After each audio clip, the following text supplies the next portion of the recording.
how things move. In this video, we're going to look at three very important topics. These three pieces begin to describe how things move, and they are position, velocity, and acceleration.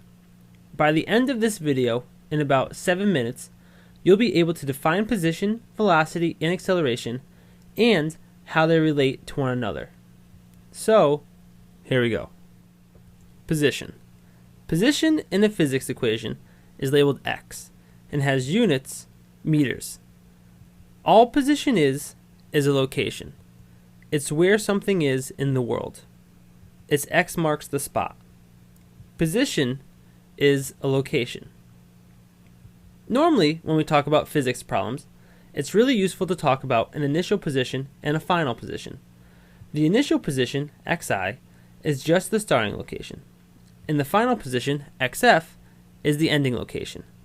Taking a quick look at an example, a car starts here, a couple seconds later it ends here. The first yellow dot is the initial position, the second dot is the final position.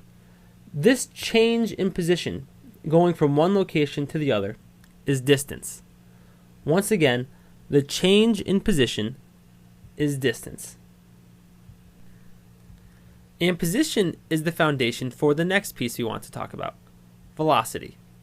Velocity in a physics equation is labeled v and has units, meters per second. All velocity is speed in some direction. It's how long it takes you to go from here to there. It's cruising in your car heading east. Velocity is speed in a certain direction.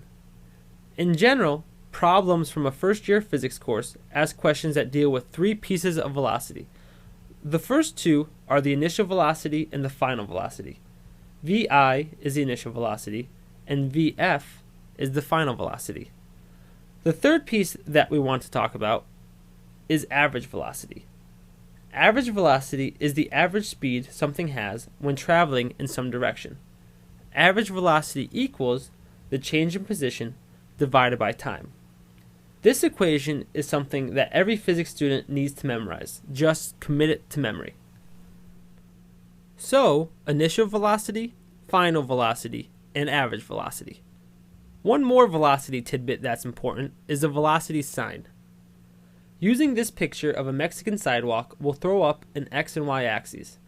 If we focus on Spider-Man and the little boy, we see that they're both walking in the same direction. When two objects move in the same direction, their velocities have the same sign. Spider-Man's velocity is positive, and the little boy's velocity is positive. Looking at this next picture, throwing up an x and y axes, the guy and the girl walk in opposite directions. When two objects travel in opposite directions, one has a positive velocity and the other has a negative velocity. In this picture, the guy's velocity is positive and the girl's velocity is negative. So, velocity, initial and final velocity, average velocity, and last but not least, the velocity sign. This brings us to our final topic, acceleration. Acceleration in a physics equation is labeled a and has units meters per second squared. And all acceleration is the change in velocity per time. It's speeding up and it's slowing down. It's a Ferrari selling point, 0 to 60 in 3.3 seconds. It's going from this to this. Acceleration is speeding up and slowing down. A lot of times in physics problems, it's really useful to talk about average acceleration. Average acceleration equals the change in velocity divided by time. This equation also needs to be committed to memory. Average acceleration equals the change in velocity divided by time. In addition, just like velocity, acceleration sign is really important too.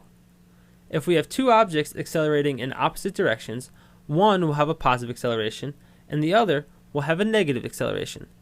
Looking at an example with two balls, the first ball accelerates downward, the second ball accelerates upward. Ball 1 has positive acceleration, and therefore ball 2 has negative acceleration.